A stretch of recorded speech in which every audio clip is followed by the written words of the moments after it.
I have 6 o'clock, and we'll call the June 2nd, 2025 Person County Board of Commissioners meeting to order. At this time, I do recognize we have a quorum. Vice Chairman Thomas, will you lead us in our invocation? If you would, let us go to the Lord in prayer. Our Father and our God, we come to you tonight grateful for this opportunity to come together in a free country, God. We thank you for watching over us today and giving us all good health and allowing us to come here tonight. God, we ask you to be with the ones that have lost loved ones, be with the ones that are sick and suffering, God. Be with the ones that are overseas and they're watching over us and keeping us safe. Be with our fire, our law, our EMS. Be with everyone that answers the call in the middle of the night, that we, if it's us that need help, that they will come. God, just be with those people. Be with those special people that do your will and just run to the call. And we ask you just to forgive us of all our sins. Go with us.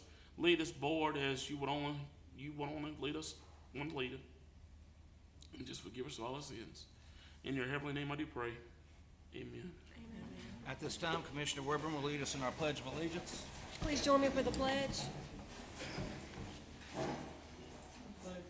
pledge allegiance to the flag of the United States of America and to the republic for which it stands, one nation, under God, indivisible, with liberty and justice for all.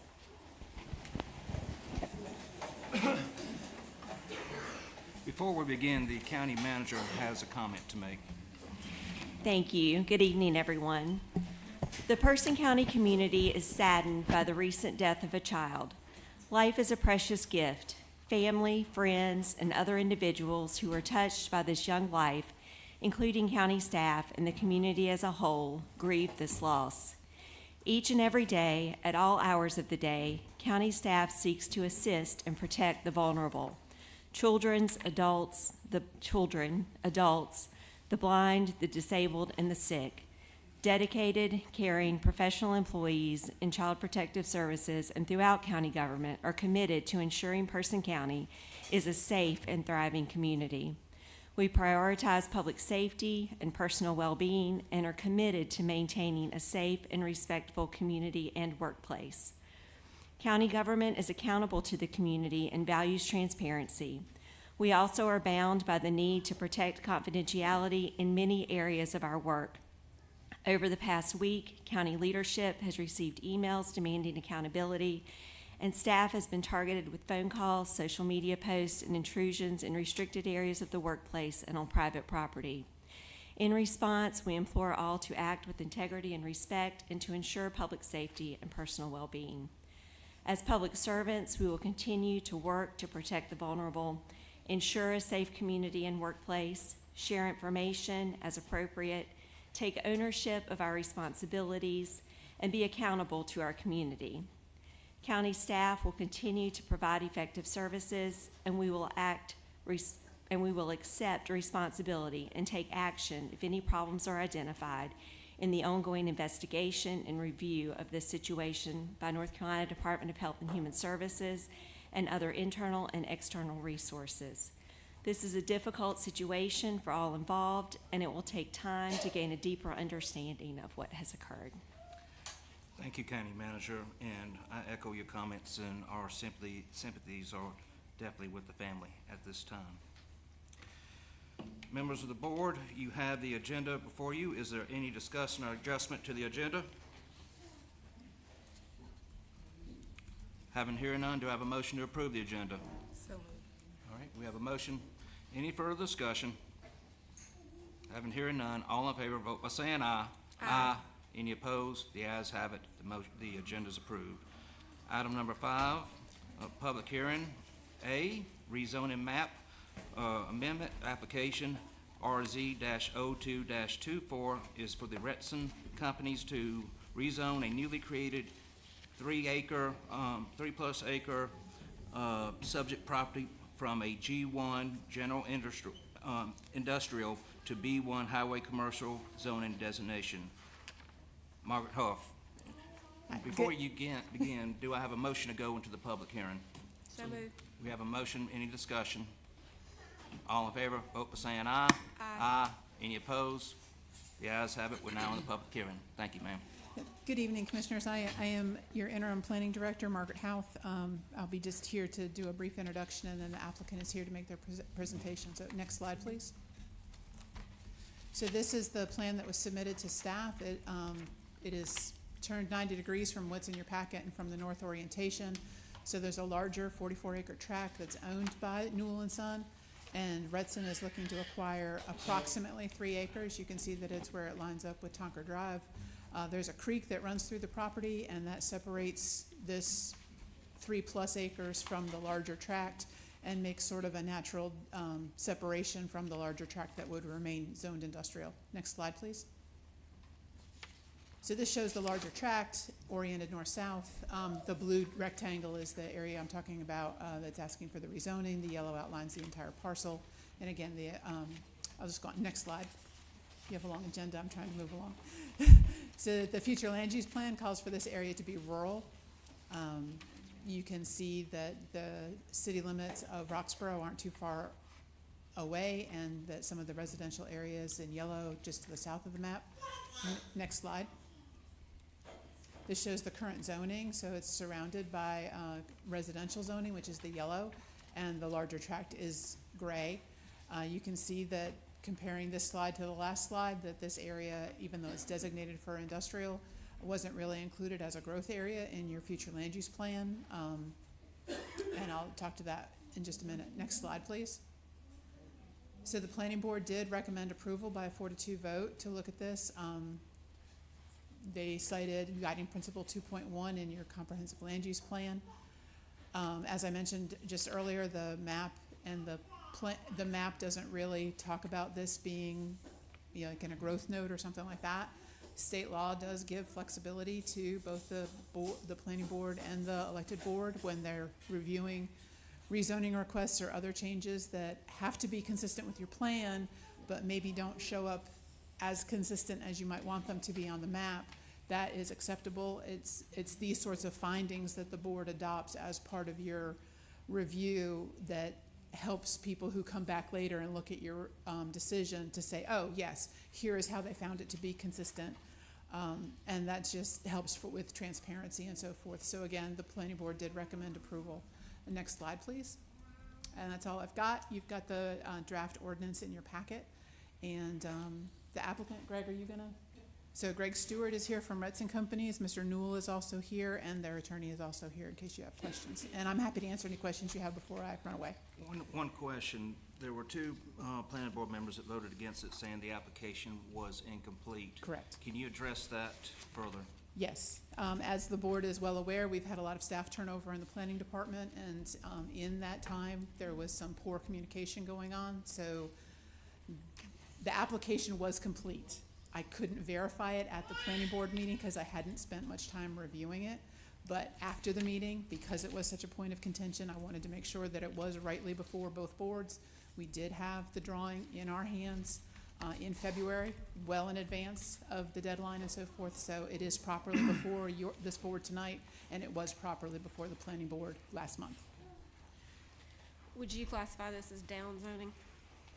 I would not. Actually, the list of permitted uses in general industrial is very small, and the list of permitted uses in B1 is very long.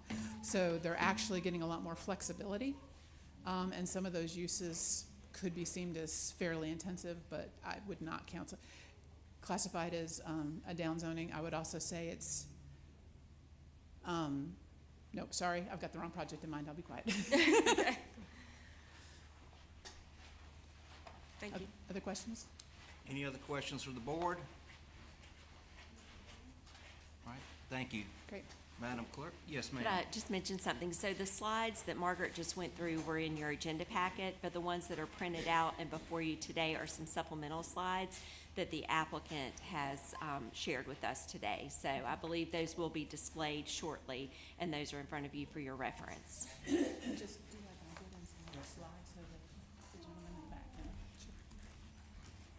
Good evening. My name is Greg Stewart. I'm with Redson Companies. We're a commercial developer out of West End.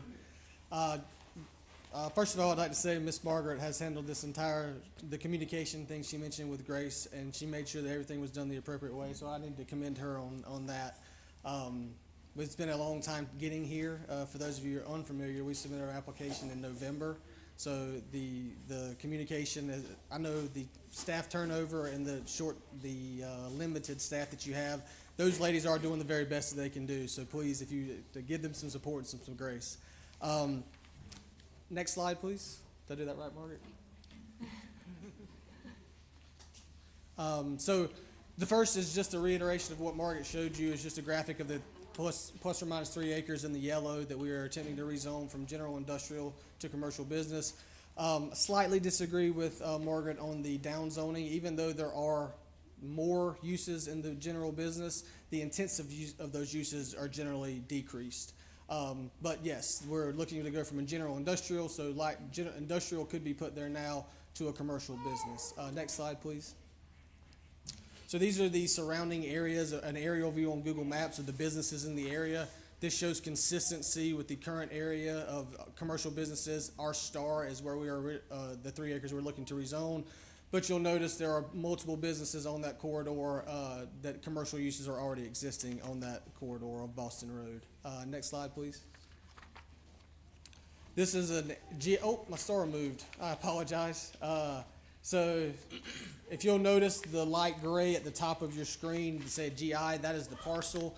But this is your GIS feature turned on with the zoning map on your Person County GIS. And what you'll notice is on that Boston Road, there are a plethora of B1s, businesses, even some other industrials, I-2 right there across. So there is a commercial corridor down Boston Road, we believe, showed by this graphic of all of the orange and red and purple and pink.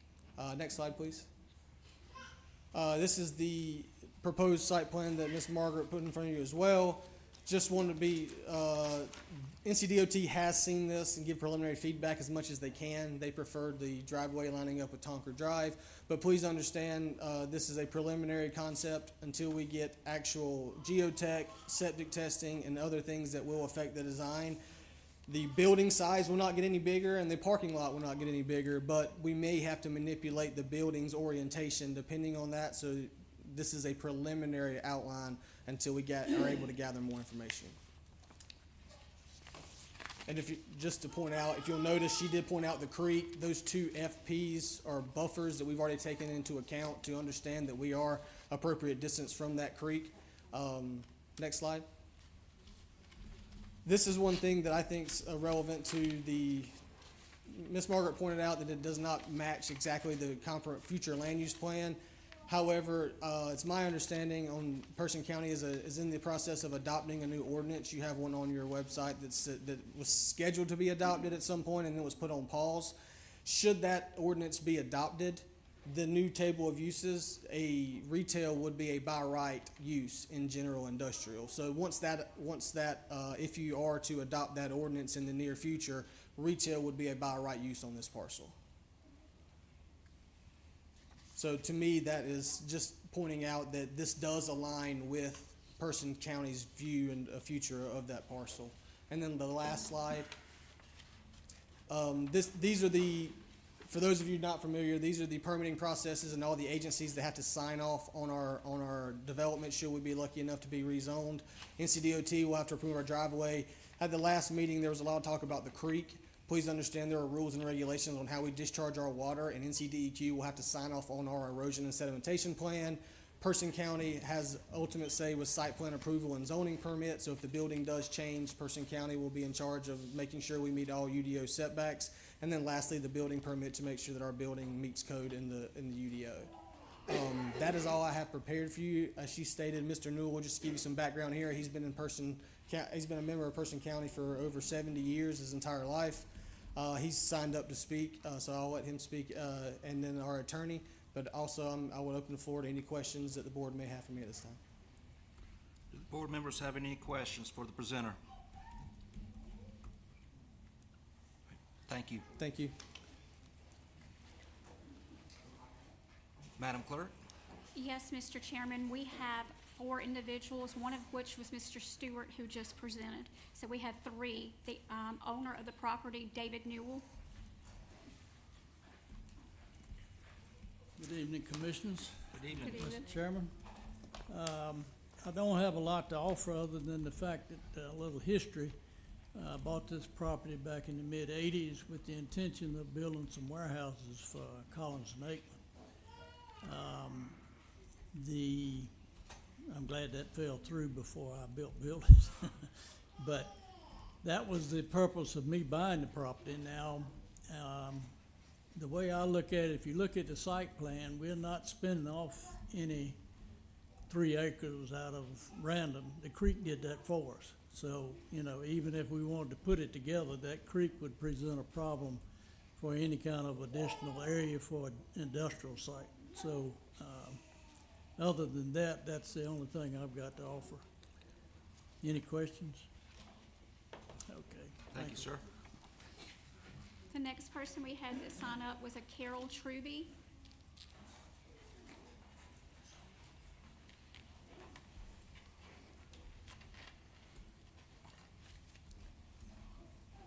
My name is Carol Truby, 440 Moss Creek Drive here in Roxborough.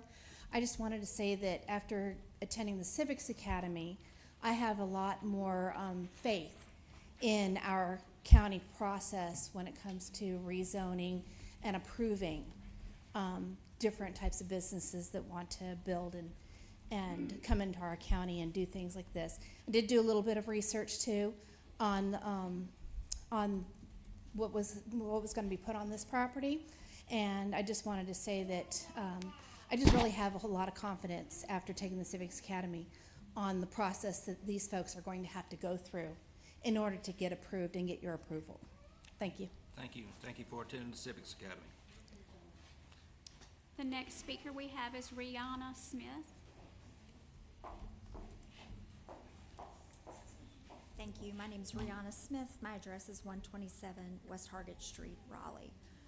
I won't belabor the point. Everybody did a great job. We would just reiterate that the use we're asking for is consistent. You've seen the commercial corridor and the other businesses that are there, along with what's proposed to be your future, well, not your future land use, but your land use plan that would allow this by right. Happy to answer any questions that you have. Board members have any questions? All right. Okay. Thank you. Thanks. Mr. Chairman, that's all the speakers signed up for in favor of. There were no individuals signed up for in opposition of this public hearing. Thank you, Madam Clerk. Do I have a motion to close the public hearing? So moved. We have a motion. Any further discussion? All right. Having hearing none, all in favor of the motion, vote by saying aye. Aye. Any opposed? The ayes have it. The motion's approved. All right. At this time, I will entertain a motion to approve or deny RZ-02-24. Mr. Chairman, I hereby move to approve the ordinance amending the official zoning map of Person to rezone the 3+ acre subject property on Boston Road from a GI General Industrial to B1 Highway Commercial zoning designation as requested by the Retson Companies, and find it is consistent with the adopted Person County and City of Roxborough Joint Comprehensive Land Use Plan Guiding Principle 2.1, designate sufficient developable land and sites to support economic growth. All right. Members of the board, we have a motion on the floor. Is there any further discussion? Having hearing none, all in favor of the motion, please vote by saying aye. Aye. Any opposed? The ayes have it. The motion is approved. Item 5B, fiscal year 2025-2026 budget public hearing. All right. Madam Clerk? Yes, sir, Mr. Chairman. There were no individuals signed up for in favor of. However, there was one individual for in opposition of. All right. Members of the board, do I have a motion to enter into the public hearing? So moved. We have a motion. Any further discussion? All in favor, vote by saying aye. Aye. Any opposed? The ayes have it. We're now in the public hearing. Madam Clerk? Yes, sir. Ms. Carol Truby.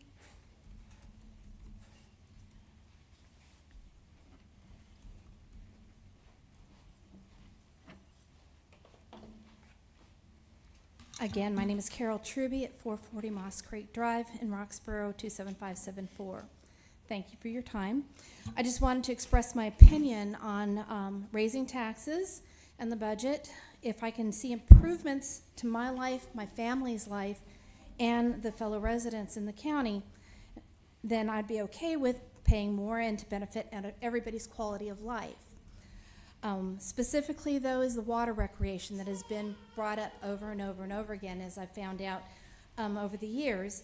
I just wanted to point out that a splash pad is great, and I really do want to see you guys pursue putting that into the budget, if not this year, at least in the future. But I also wanted to point out that the swimming pool would benefit a lot of people in this county. We've got children that need to learn how to swim. You've got infants to the aging population that could benefit from a pool. And in addition to everybody being able to have a chance to learn how to swim, we've got folks with aging joints. Water recreation would be great for exercise on aging joints. And it would just be a great place for families to be able to come together and for everybody to be able to use it. Thank you very much for your time. Thank you. Mr. Chairman, that does conclude our public hearing comment section. Thank you. Do I have a motion to close the public hearing? So moved. Do I have a motion? Any further discussion? All in favor, please vote by saying aye. Aye. Any opposed? The ayes have it. The motion is approved. And I remind the board that we have our first budget session set for 9 o'clock this Friday on June the 6th. Where is it? It's upstairs in room 215 in this building. All right.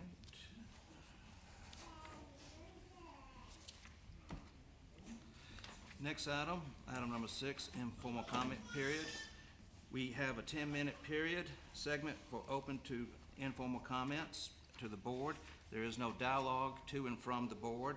When you're addressing the board, please address the board as a whole, not an individual or individuals, and I ask the audience to avoid any side conversations that could distract the speaker from the point that they're speaking on. Madam Clerk, how many people do we have signed up for the informal comment? Yes, sir, Mr. Chairman, we have 9 individuals. All right, we have 9 individuals signed up for the informal comment period.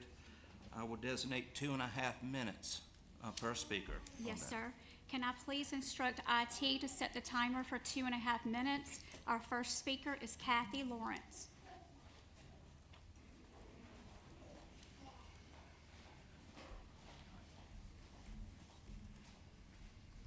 Hello, many of you know me already. I'm Kathy Lawrence. I'm the chair of the Person County Republican Party. Sitting commissioners, thank you again for reaching out to the Person County Republican Party for the recommendation for a commissioner seat vacancy, which you'll be deciding on this evening. I and the Person County Executive Committee reached out to our members, assertively inviting both those with deep roots in the party as well as newcomers to, as members at large, to come forward. However, we were given very limited time to develop, vet, and process and vote on appropriate candidates for the vacant seat. Despite the time constraints imposed, we had an excellent response and many wanting to be considered, and were able to process everyone that came forward to the party. Proudly, the Person County Republican Party has submitted 3 viable candidates for your consideration for full and to fill the open commission seat. We know that you will be able to proceed in filling the vacancy this evening with any of the 3 individuals we put forward as candidates.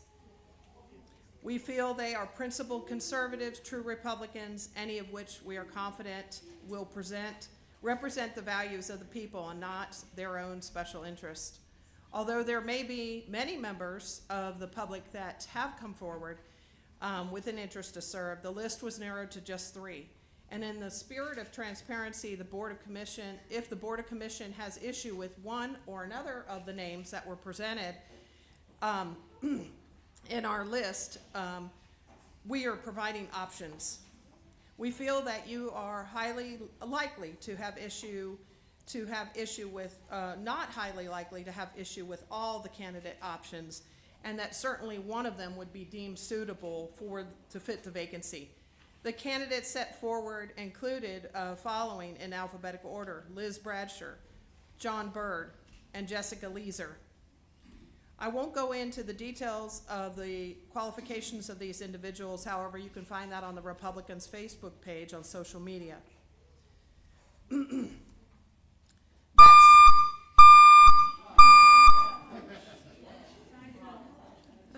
Ma'am, I give It's you- not a fire alarm? Okay.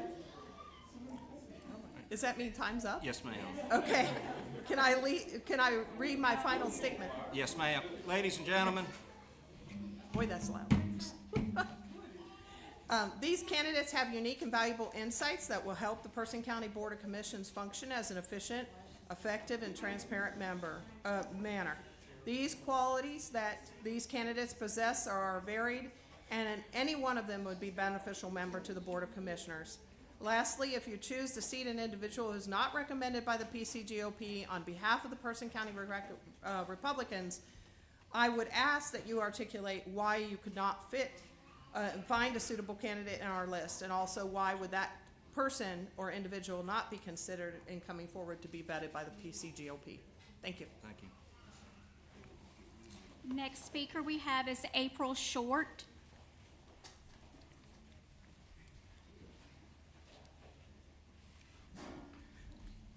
I apologize for reading off my phone. My printer ran out of ink. A child passed away in DSS custody, and it wasn't handled correctly. The fact that the mother was informed of her child's passing by a phone call is both heartbreaking and unacceptable. No parent should receive the devastating news of their child's death through a cold, impersonal call. That is very inhumane. At minimum, a home visit should have been conducted by a trained professional, ideally accompanied by a grief counselor, who could have provided immediate emotional support. She needed someone to show up in person with care and compassion. This is not just a matter of policy, it's a matter of care and dignity. The tragic incident reveals a deeper systemic issue within DSS here in Person County. There appears to be lack of accountability, a failure in communication, protocols, and a disregard for the emotional well-being of families. These are not small oversights. They are critical failings that further traumatize already vulnerable people. In that moment of unthinkable grief, she needed presence, she needed support, she needed someone to show up in person with care and compassion. The basic act of humanity was denied to her, and it speaks volume about the flaws within the system. This isn't just about one decision, it's about a culture within DSS that, in my own experience, often lacks empathy and professionalism, or people-first attitude. This is not for all, but for some. I've had interactions with DSS where I was made to feel like a burden, as if asking for help or even asking questions was an inconvenience. I've spoken with people who were short, dismissive, and cold, people who seem irritated by the very job they signed up to do. Let me be clear. If someone lacks basic customer service skills, if they are not friendly, patient, or approachable, then they have no business being in a public-facing role, especially in DSS, which deals daily with families in crisis. The job requires more than paperwork and policies. It requires a heart. It requires compassion. And when it is missing, people get hurt, not just emotionally, but systemically. We need a full review of the DSS procedures, especially around how families are notified in emergencies and tragedies. Staff needs to be trained on not only legal protocols, but in trauma-informed care. We need transparency, reform, and above all, humanity in how our governing agencies treat the people they serve. We owe it to that child. We owe it to his mother. We owe it to every family that engages with DSS to do better. I urge this board to conduct a full review of the department's internal practices, training standards, and especially its hiring personnel policies. It's time that we demand professionalism, accountability, and most of all, humanity from every level of public service. The death was a tragedy, but the way this family was treated afterwards added another layer of pain. We can and we must do better. Thank you for your time, and thank you for your action.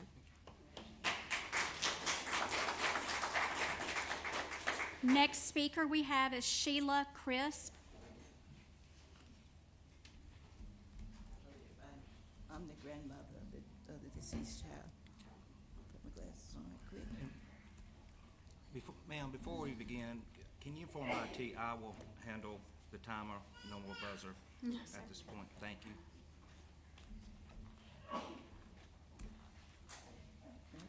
Give us one moment, ma'am. Thank you for being here. Thank you.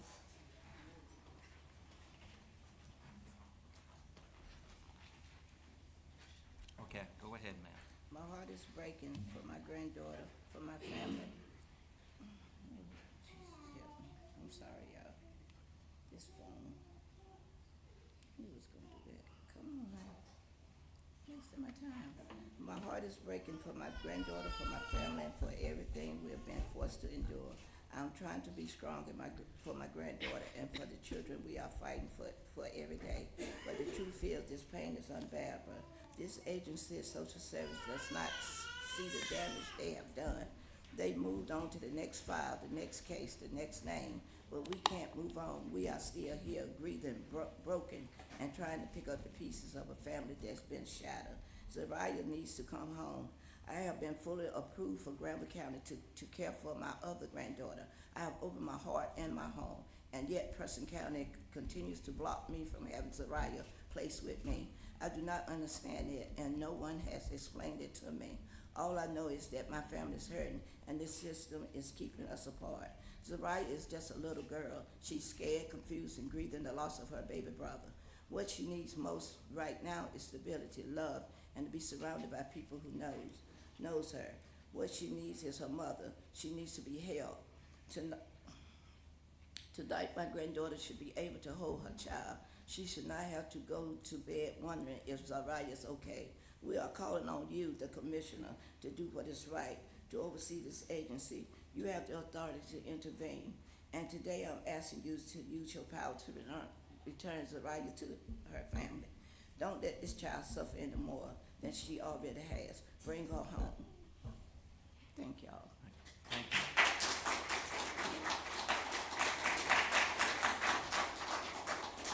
Next speaker, Brianna Morgan. Hello, everyone. My name is Brianna Morgan. Okay. I know it's hard to imagine what I'm going through. Most people will never have to feel this kind of pain, but I'm asking that you try. Imagine being at work just another day when your phone rings and on the other end someone tells you that your baby, your sweet, innocent 1-year-old son is gone, that you will never see him again. No goodbyes, no explanation, just gone.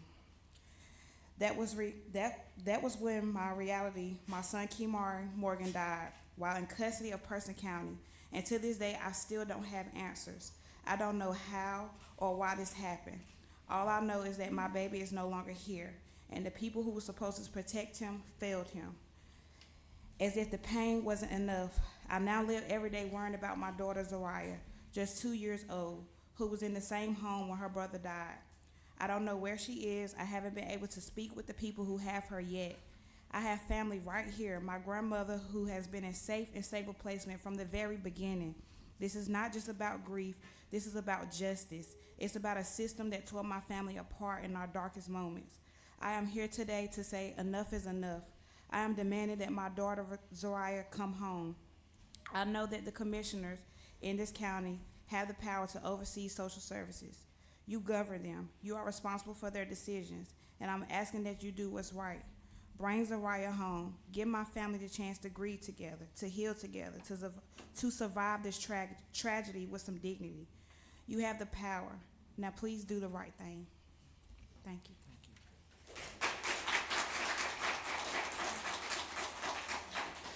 Next speaker, Pamela Lester.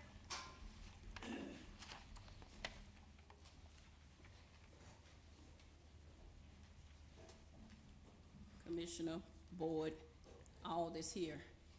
I'm standing here because I am a woman of God, and I believe in God. I trust that He's going to make the right decision, but He's going to give us the right vision and the way that we should go. We didn't come to fight. We came in a peaceful manner to let y'all know that we're going to stand. We're not going to sit down on this. We're going to keep going as high as we need to go, and we're not going to stop until the babies come home, until we get an answer to what happened. It makes no sense.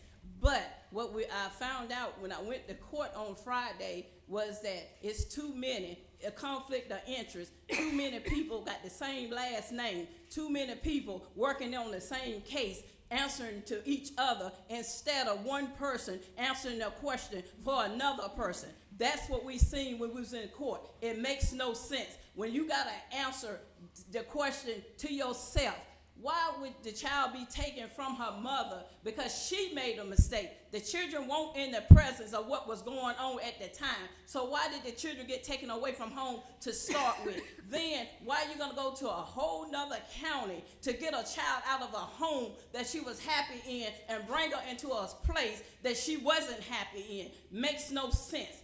But now that we got a child that's not here, now y'all don't want to say anything because nobody has anything to say. But we want to hear what you do have to say. It's not time to be quiet now. It's time to talk. It's time to let us know what happened. Because everybody had something to say when they came and got to her children. Everybody had something to say when they said she was an unfit mother. Everybody had something to say when they said that she couldn't have her kids and none of us could have her kids. But we're fit to take care of her kids. We're fit to take care of her, and we're going to continue to take care of her. We're going to be her backbone, and we're going to walk with her. We're going to talk with her, and we're going to make sure that something good comes out of this. We lost one, but we don't plan on losing 2, 3, 4, and 5. Behind this system, because this system is not working. And then you put children in a home with somebody that don't even have license, and you're going to tell us that it's okay for a child to go into somebody's home without a license because the judge said that it's okay because social service said it's okay. But social service didn't have no answer for her when they took the children out the home. So no, we're not going to sit down. We're going to continue to fight, but we're not going to fight with a gun. We're not going to fight with a weapon. We're going to fight with the Lord, and we're going to fight with each other. But we're going to go as far as we need to go and as high as we need to go. If it don't stop here, we're going to go even further. The baby need to come home. She don't need to sit there and wonder, where's my little brother at that I used to come into the social service building every day, and now he's gone. Where my little brother at? Or we don't need to wonder, was she there in the midst of it, looking at it, and that's why y'all don't want her to come home because y'all scared of what she might say. What is the problem? We don't know, but y'all don't know either, but somebody need to give us an answer to what happened. We're going to stand as a family. We're not going to fall. She had a family from the beginning. Y'all took her children. Now y'all need to give her children back. Tonight.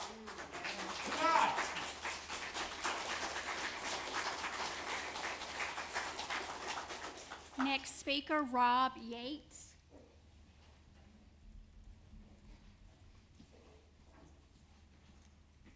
Hey, Commissioners and everyone assembled, good evening. Thank you for your time tonight. My name is Rob Yates, and I'm the Communications Director, actually, for the Libertarian Party of North Carolina. I've run for office a few times, and I've had the opportunity to meet a number of people, elected officials in towns in particular. I reflect on the words of the great Thomas Sowell, who talked about the folly of bureaucrats being the distinction between intent and outcome. And in this case, I have no reason to question anybody's intent. I'm sure you all want the best for everyone in your county, but the outcome is the greatest tragedy imaginable. As a parent, I listened to Brianna speak, and I can't even contemplate the crushing weight of the sorrow she must be feeling. The outcome was the death of a child. This is an utter failure of the system in every single way, the worst possible outcome. There's nothing worse that could have happened had that child stayed with her mom. Nothing. Now, I'm not going to sit here and pretend that tonight we have the opportunity to fix the utter and absolute mess that is DSS in North Carolina. That is a big problem. But what you do have the power and ability to do is right one major injustice. She's worried about her other child while trying to figure out how to bury one. You can alleviate that worry. You can do the right thing. And I'm just here on behalf of the Libertarian Party and every God-fearing good person in North Carolina to ask that you do so.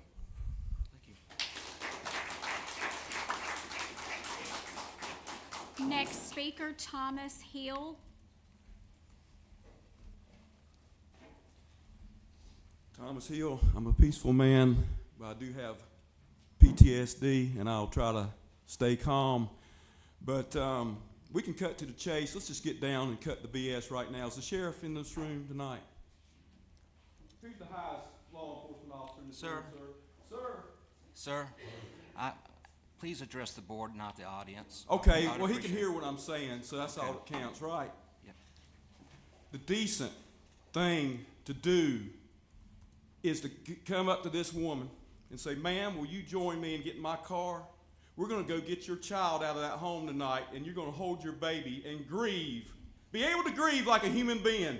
Anything less than that is not acceptable, sir. But I'm a peaceful man. There ain't nothing I can do about it except appeal to your conscience. Sir, Sir, please, as I said again, please address. please give her child back. Sir, you don't realize the grace I'm showing you tonight. And I know you want what's right. And sometimes doing the right thing is the hardest thing to do in the world. But this is not going to stand. And we'll make you famous, buddy. This is not my first rodeo. I know how to get things done. And I'm not going to name the organization, but y'all are such good Republicans. Why don't you call Governor Brian Kemp in Georgia and see how we've been dealing with his DSS down there. Okay? I'm telling you, brother, this is a wake-up call for everybody. This ain't standing, man. This is, you do not pray in front of that is blasphemy to pray. When you're stealing kids, man, where's the due process? You took this mother's child, but you're keeping the other child in the home where a death occurred. That is, what kind of police work is that, brother? Bring her home tonight. Ain't nothing I can do about it, man. You got a badge and a gun. I ain't got jack, except the good Lord in my heart, and I ain't scared of none of you fascists.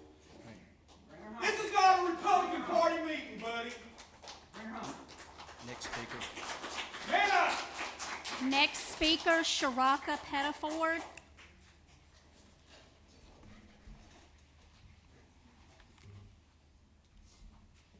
Good evening. My name is Sharaka Pettiford. Thank you for this opportunity to speak today. As we recognize Stolen Children's Month, I want to make sure something painfully clear. For many families in our community, especially Black families, this is not a symbolic observance. It's a lived reality. It's a daily trauma. It is a system that continues to take children away from loving, compatible parents under the weight of systematic bias and broken policies. We are here today not just to combat that injustice, but to demand change, starting with one in particular, sending Zariah home. Please. Zariah is a child who should be home. Her mother is someone who has done everything asked of her. She has shown love, perseverance, and strength in the face of a system that too often punishes Black motherhood instead of supporting it. The child welfare system, as it stands, is not protecting children. It is disappearing them, and Black mothers are bearing the heaviest burden. They are over-surveilled, over-penalized, and under-supported. This is not about individual failure. This is about institutional design. You have the power and the responsibility to interrupt this harm. You, the commissioners, have the authority to bring Zariah home. This is not a bureaucratic issue. This is a moral one. This is a human one. Zariah should not be spending another day separated from her mother. And you don't need no more reports, more delays, or more closed-door discussions. You need to act. In this moment, organizing is not just important, it is urgent, because what's happening is Zariah's family today could happen. What happened to Zariah's family today could happen to any family tomorrow. And we do not speak out. If we do not speak out and fight back, we will continue to raise our voices, not just for Zariah, but for every child and every mother. This system has failed. But today, we are looking to you. We are asking you to center Zariah. We are asking you to center justice. We are asking you to use your power to reunite this family. Bring Zariah home. Thank you.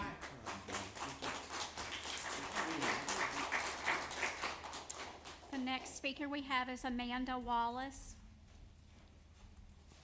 Hey, and thank you, Sharaka, for doing that, which is centering, right? We've heard a lot today. This family has come out to speak to you today, and I just want to take that collective breath. Because having to come to this place and speak to people who think they have the power to keep Zariah in custody is really frustrating, especially when your people are sitting in the back. I know y'all have the power to do something. So my name is Amanda Wallace, and I'm the founder of Operation Stop CPS, and we are based in Durham, North Carolina. And I know you might not know about, what we do, but we bring issues to light. That's what we do. And so you can't sweep this under the rug. What you've done to this family is not just unacceptable. Like, it's inhumane. Like, it's inhumane to not make the phone call. Y'all a governing board. Like, to prepare for this, I watched y'all YouTube. I know we live right now. I saw when you made the decision to take control over the Department of Social Services. They don't have a board no more. It's you. You are the power. You explained all of their options. I watched you. And they made this decision. And so what you gonna do? What you gonna do? What are you going to do? And not tomorrow when y'all business hours open, but what are you gonna do tonight? Amen, sister. Tonight. This is not an escalation. It is power to power. We just talking. Because you don't have it. Because this is not just an isolated incident. This is not just isolated. This is not just one family story. Over 200,000 children are separated from their families each year. Rights terminated. Families disappeared. This is a problem, and it's coming to light. It's coming to light. I need you to educate yourself. I need you to look up, Google, the family policing system. I don't like how y'all room set up, because usually when we in Durham, I could talk to the people as well, because I'm here to educate you, but also your community about what the family policing system is. Carlton Paler, he's not protecting children. He's separating families. He's disappearing them in Person County. This happened, a week? I've already got pictures of babies with burns in Person County custody, families coming forward telling me what's going on here. What you gonna do? This county will be bled dry. So, Zariah should be home. You've heard it over and over again. Zariah should be home tonight. And when I called, you said that at the end you can choose to answer questions at the close of this meeting. And so my question is, what are you, maybe not you because I don't know about you, but Kyle, how you say your last name? Per year? Okay. Jason Thomas, Sherry Wilborn, Antoinette Royster, what are you guys doing in your capacity to bring Zariah home? And if you can't answer that publicly, I would ask you to have a conversation with this mother before you leave, just for some dignity, to have a conversation. Thank you.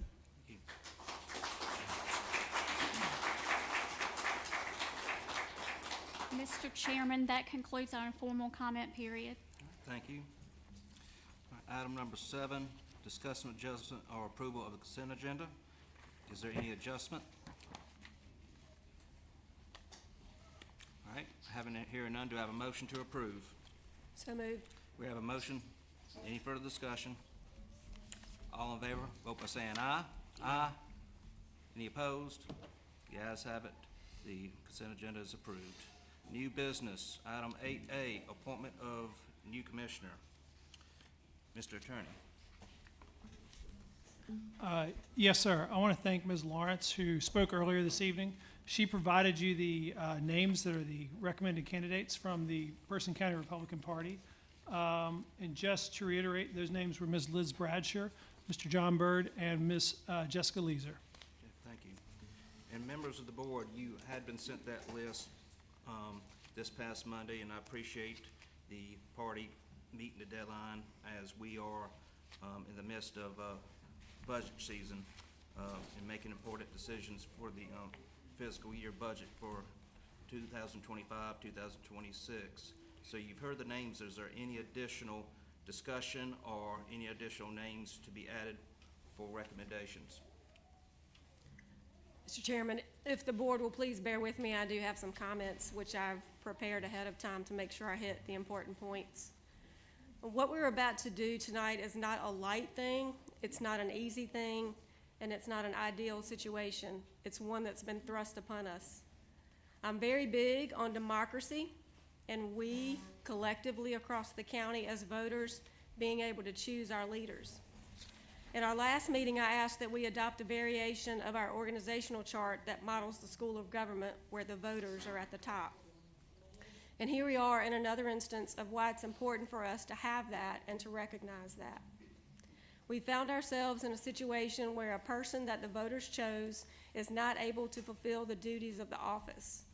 It's not efficient to hold an entire election to fill that one seat, and that is not the way that the general statutes have laid out that we can fill that position. So it falls to us as the other 4 people that the voters have chosen to make that appointment. And I definitely think that's the most appropriate plan B. There's a provision in the statute that the local party would be able to put up a nomination, and I appreciate them doing so. The reason I appreciate them doing so is because I believe it is good for the voters to know who is aligned with them, given that in at least the last 2 elections, while the same people have been in control of the party, the voters have sent a loud and clear message that they do not want candidates affiliated with the party, other than perhaps the one person that has now left the seat vacant. And in fact, he told voters that asked him during the campaign cycle that he was not aligned with them.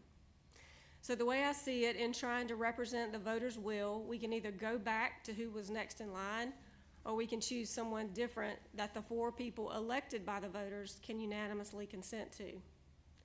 To go back to who was next in line would be to appoint Derek Sims, and it was very close between the 3rd seat and the 4th seat. I've known Derek for over 10 years. I met him through both of our public service to this county. For me, I was a paid employee, but he was a volunteer on the Economic Development Commission.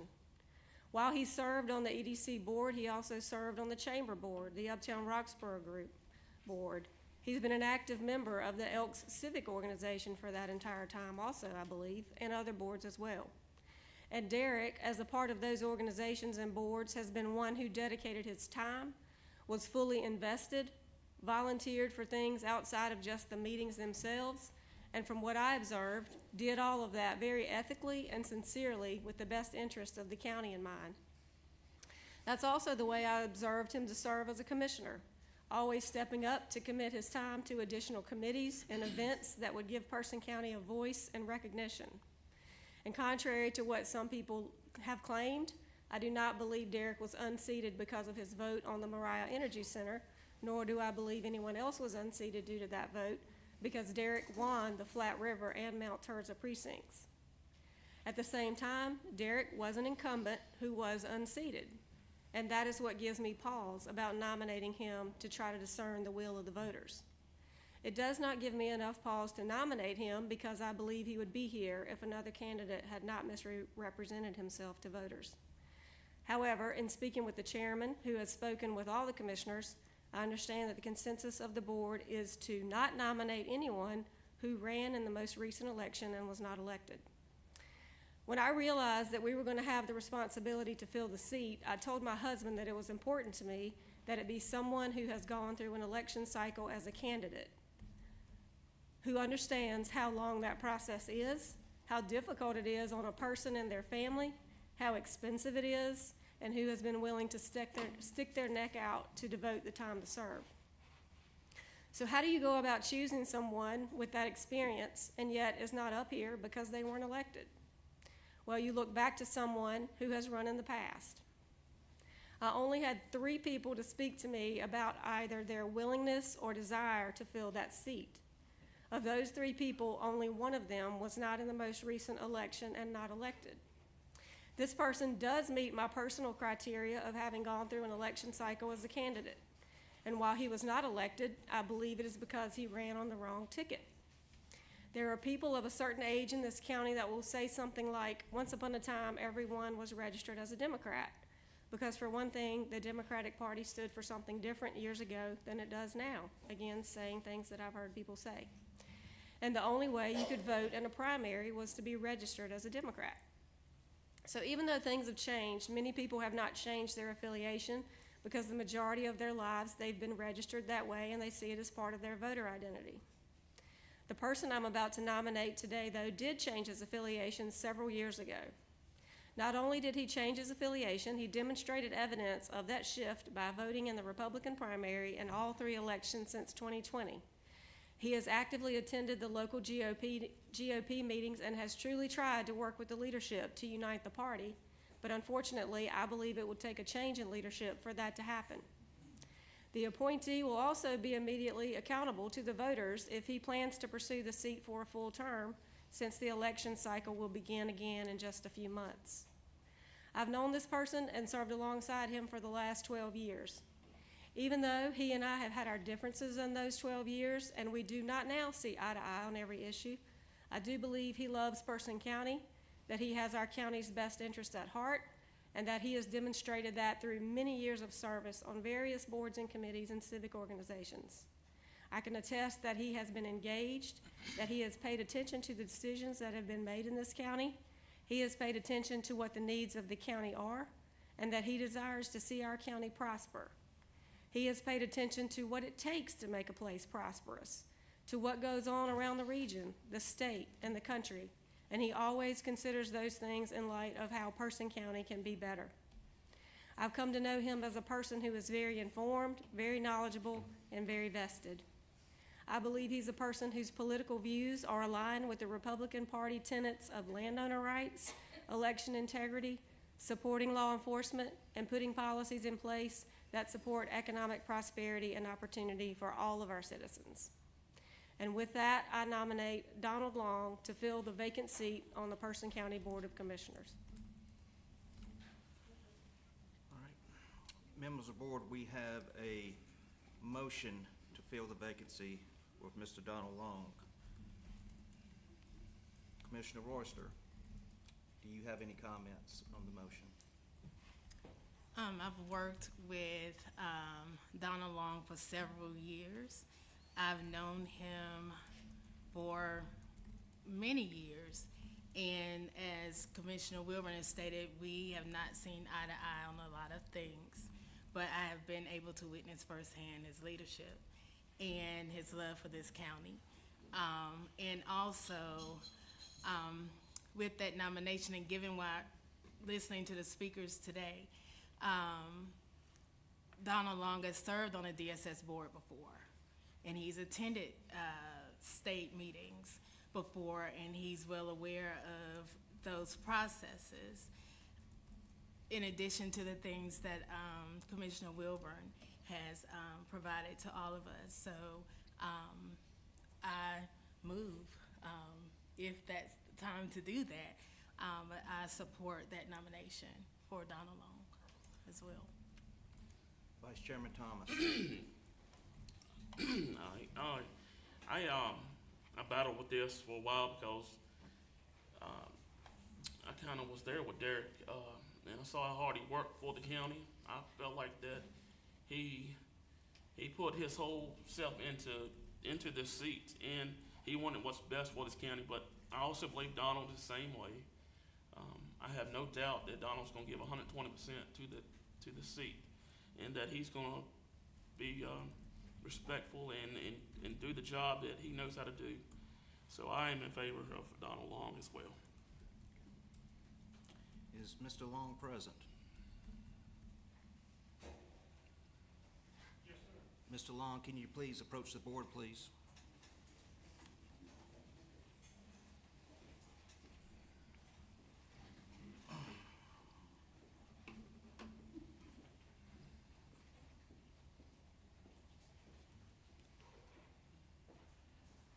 Mr. Long, do you have any comments you would like to express?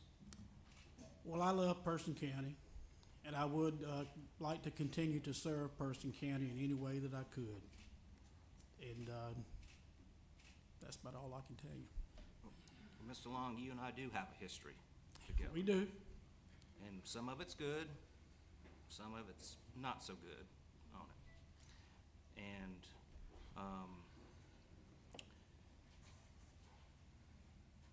as far as the negative history that you and I have, I want us to be in complete agreement that that is ancient history. And on my part, I consider it that in the past, and I hope you do the same. I do. Members of the board, you have heard the motion on the floor. Is there any further discussion? Having hearing none. All in favor of the motion to fill the vacancy for Mr. Donald Long, please vote by saying aye. Aye. Any opposed? The ayes have it. The motion's been approved. Congratulations, Mr. Long. You are now the commissioner designee. You will be sworn in Friday morning, 9 o'clock, before our budget work session here upstairs at the county office building. Okay? Thank you. I'm humbled by your support. Thank you. Thank you.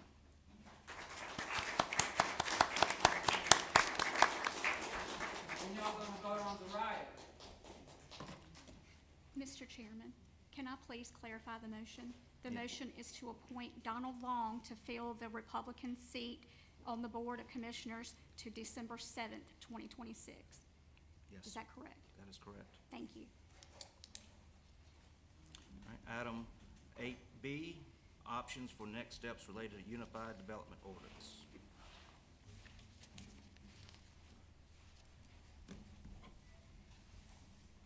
Good evening again, folks. I understand that after the last meeting, you had some questions for the manager about just looking for an update on what we were going to do about a unified development ordinance or other planning ordinances. And I'll just say that since I've been here since mid-February, I've had a chance to look at all the ordinances, see how many there are. I honestly have not looked at the UDO in any depth because I was told it was on pause. But in trying to manage all the applications that we get under 9 different development ordinances, I did want to bring forward to you some thoughts and some things that I think that we can handle in-house to kind of streamline the process and address some of the risks that I feel like we have by having 9 different ordinances that have to be reviewed. So I laid out in your packet, there are 4 different options that I identified. You know, one is obviously to adopt the UDO as it was proposed, and there were reasons why the board chose not to do that. So while I put it on the list, it's not one that I recommend. Secondly, you could go through that UDO and identify some of those problem areas and identify those for staff so that we can try and figure out how to address them, and bring the package back to you. That might be a lot of work, and it might not immediately come to fruitful resolution, but it would certainly be an option. A third option is to consolidate as many of the freestanding ordinances as possible into the planning ordinance and making minor corrections that are along the way that are needed. That is actually the one that I am recommending because it's a streamlining action, and it, in my way of thinking, is the shortest way to address some of the conflicts and inconsistencies in the processes.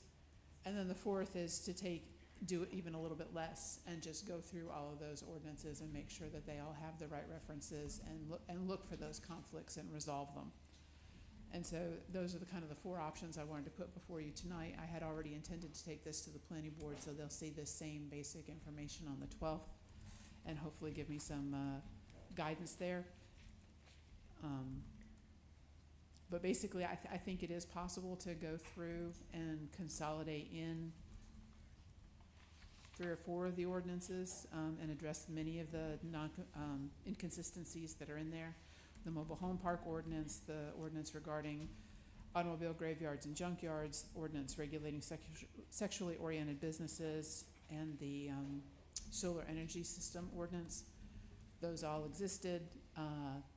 Many of them don't reference the right authority under state law.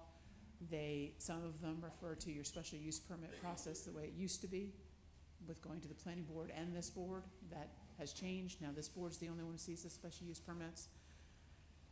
There's changes in definitions, there's changes, some of these ordinances are quite dated and refer to old state departments that have long been reorganized under different names. Well, as a planner who's reading through an ordinance that says, check with Department X and so, well, if that department doesn't exist, what do I do?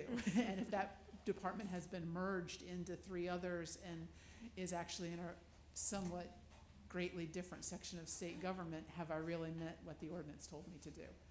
And it's those types of seemingly simple challenges that make it so much harder to do the work that we do in the planning department. So I don't want to go through this whole memo. I know you guys have had a lot tonight, and I just wanted to kind of throw that out there and see if there was feedback or questions or comments that you had for me to give me some direction on what potentially we could do to try and streamline some things and address some regulatory weaknesses in terms of easy challengeability for applicants, and try and make it a little bit easier on the staff and a little bit easier and clearer for the public to understand what's going on.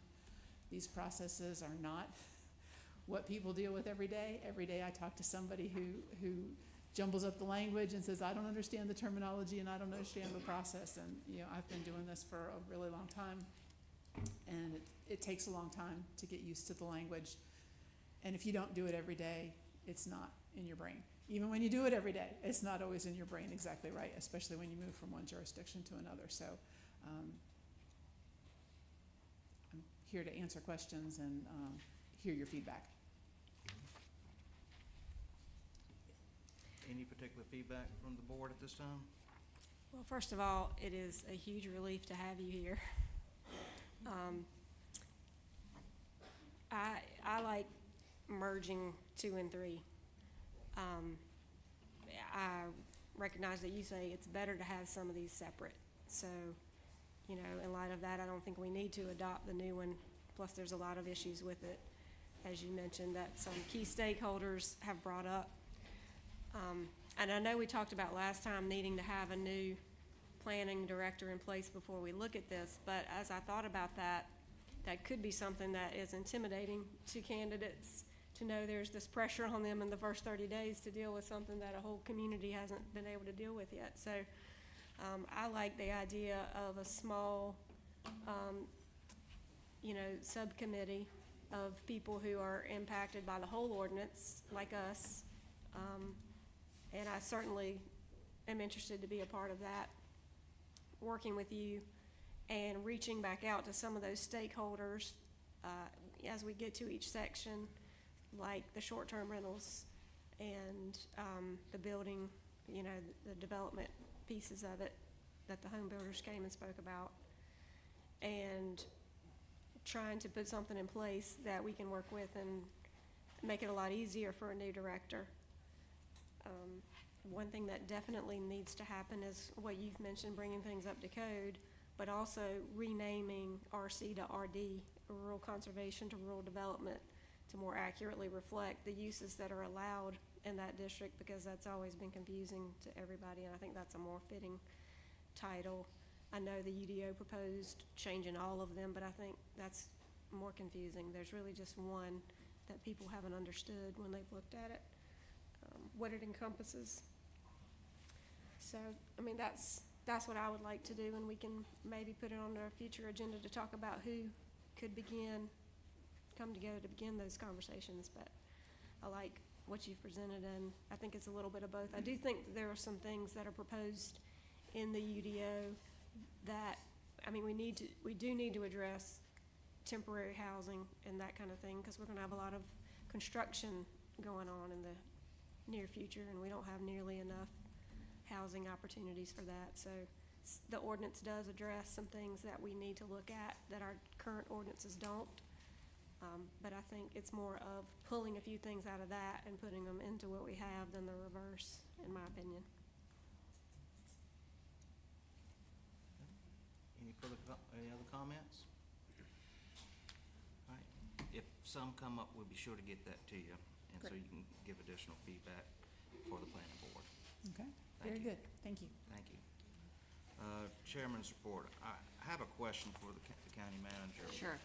I understand that there was a request to set up a meeting, either a meeting or a teleconference with the victim's mother. And is that correct?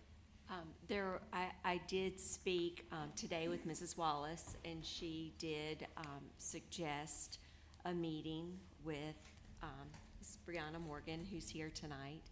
And so I did, in that conversation, indicate that I would be glad to have a meeting along with our DSS director, Carlton Paler, and our assistant county manager, Brian Hart, and that we could identify a time this week to do that if you would like to meet.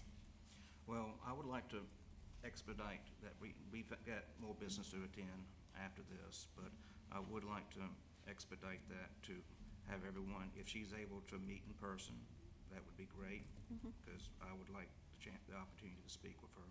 Sure. And also have another commissioner be present for that, so we can have two commissioners and the parties that you, if you can talk to the staff, I'm sure me and we can talk and see which Commissioner Royster, would you be interested in joining me in speaking with the mother on that? And but let's try, starting tomorrow morning, try to establish a sit-down meeting if possible, and have direct communication with her starting tomorrow. Okay? Sure. All right. Thank you. All right. Commissioner Royster. Yes, I would like to say that I sympathize with the family of baby Kamari. I do want to make clear, and I understand the frustration. I see the frustration. I've watched the tears. That when the children were removed, first of all, I was a former social worker. And it's work that I've done for over 16 years. And I know it's frustrating. However, this board is, the previous board voted to oversee DSS. So two of us up here were not a part of that, but they did vote to oversee DSS. However, when children are removed, a judge makes that call. And for them to return home, and this is policy, a judge has to make that call. Now, not to say that, and I'm gonna be honest with you, I'm just gonna speak from my heart now, probably would be as unprofessional as a commissioner right now. There are many times where I disagreed with a judge, and I had to be called to the back so that they could explain to me why the decision was made that they made. I don't know your case. I'm not here as a social worker or a state rep or a state program consultant. That's my day job. So I can't staff your case. I don't know the ins and outs of your case. But what I will encourage you to do is ask the questions. You have that right. Ask the questions. Follow whatever plan they have. I don't know your case. But I sympathize with you. And even though I know you feel we can make DSS, we can't override the judge. I'm just gonna put it that way. We can't do that. Okay, but we can't, as a board, override the judge. But I just want you to know that, ask the questions. Ask. I don't know how to put in words because I've never been in your shoes.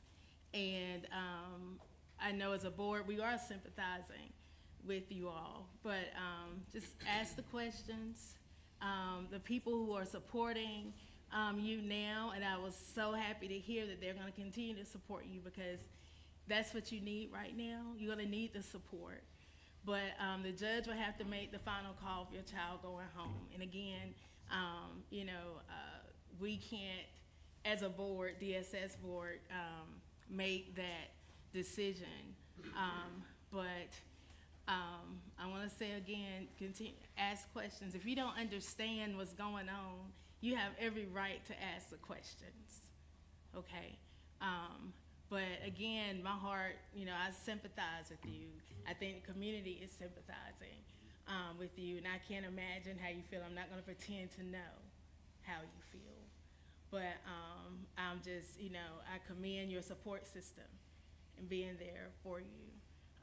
But again, boundaries are up for me right now because there are questions, and I think the community wants to know.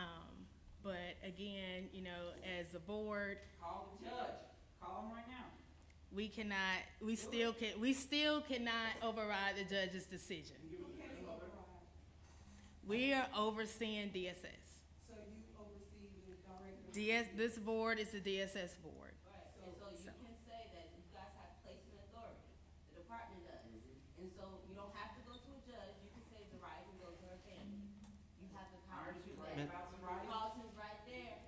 You guys can go in the back and make this happen, you have that power. Commissioner Forster. Well, let them know that we don't know the case. That's the thing, we don't know the case. He's very well aware. We don't know the Y'all case. That's it now. But I'm done, but what I want to let you all know that the judge makes that final call, not the commissioner's board. Okay? Information from the director of CPS and social workers, correct? I cannot answer any more questions. Commissioner Wilburn? I appreciate Commissioner Royster addressing that as the member with the most training and education and experience on the subject. It is a very difficult one. And I appreciate the insight she's been able to bring to it. I also had the same understanding that it's a judicial decision. So I do want to provide the board with some updates since our last meeting. The Board of ENR has continued to meet weekly and will do so for the remainder of the month.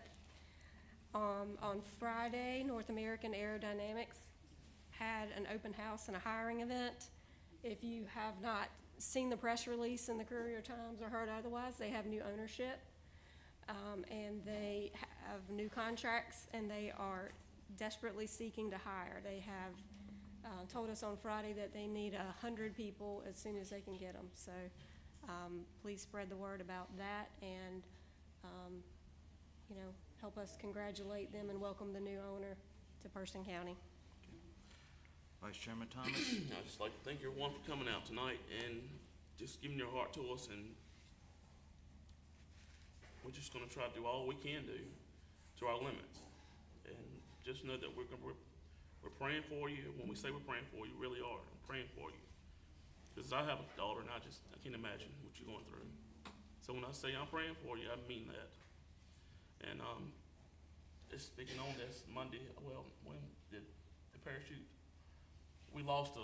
Person County lost a great giant of a man at that open house in Rob Hall. So I would like to just remember his family in prayer this upcoming week as they lay him to rest. All right. At this time, we'll go to closed session number 1 per general statute for the purpose to consult with the county attorney in order to preserve client attorney privilege, and general statute to preserve the disclosure of information that is privileged or confidential information to the law of the state or of this state or of the United States, and are not considered a public record within the meaning of Chapter 132 of the general statutes, with the following individuals permitted to attend: County Manager Catherine Cathy, Clerk to the Board Michelle Sullivan, Assistant Manager Consolidated Human Services Director Brian Hart, and County Attorney T.C. Morphus Jr. Do I have a motion to go into closed session? So moved. We have a motion. All in favor, vote by saying aye. Aye. Any opposed? The ayes have it. We're in closed session.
All right, we're now out of closed session. Do I have a motion to recess this meeting until 9 o'clock, Friday, June 6th? So moved. We have a motion. All in favor, please vote by saying aye. Aye. Any opposed? The ayes have it. We're now in recess.